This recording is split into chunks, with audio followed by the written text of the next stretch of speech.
John Cohn, who's an ABC contributor, also worked as in Homeland Security.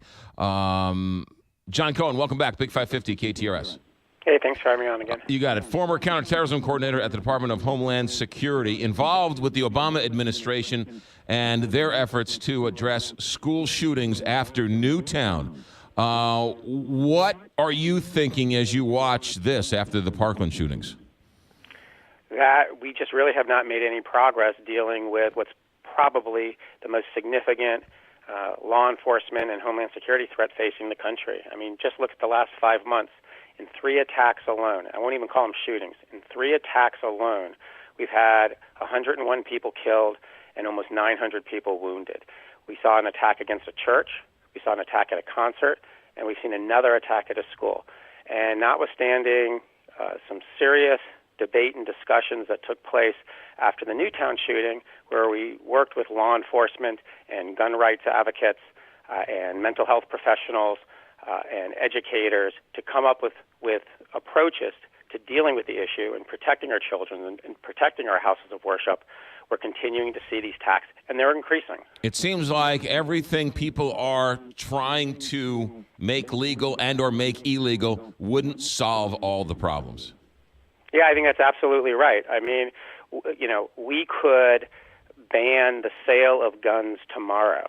And there are just so many guns that are out there, and there are so many other types of weapons a person intending to commit mass murder could use, that we would continue to see this problem.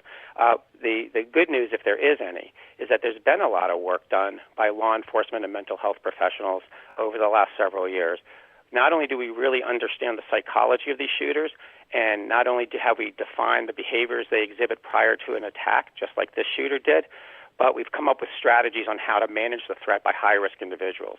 The challenge is that putting that threat management approach into jurisdictions around the country just simply hasn't been a priority, both in the Obama administration and, quite frankly, it's even less of a priority now in the Trump administration. It seems like in the Parkland shootings, they had everything in place. They had security officers, they had police, they had video, they had lockdown, they had all the things, and it seemed like, call ahead, right? It seems like everything failed in this situation. I think that's a very valid point, and we have focused so much on more police officers in schools. We've changed the way police respond to these situations. We've enhanced security at schools and houses of worship. But if your entire plan focuses on minimizing or preventing the attack at the location, you've missed the place where you stop the attack. And that's, as in this case, these individuals do not fly under the radar. They're very visible to people. They're visible both in social media, in the digital world, and they're visible in the physical world. What happened here, and what's clearly illustrated here, is that when the police department does not use a threat management approach, when you hear the sheriff continue saying, we couldn't arrest him for anything, departments that have been successful in stopping these attacks understand that it's not always an arrest. It may be some other type of action, maybe by a mental health professional, maybe by the family, maybe by someone in the community, maybe by the school, that can stop these attacks. Those are the approaches that are most successful in stopping these things. John Cohn, just so I make sure I understand your point of view, you're saying if you arm the math teacher, that's the worst place to stop it. The best place to stop it is as people are realizing that this shooter is showing signs that are not normal. Exactly, and this is not as far-fetched of an approach. I mean, there are jurisdictions around the country that have implemented this approach and have stopped these types of attacks. What our challenge is, we have to make sure every jurisdiction understands that approach and has put it into practice. It also seems like that is a less expensive approach than buying guns, training teachers, and paying them bonuses.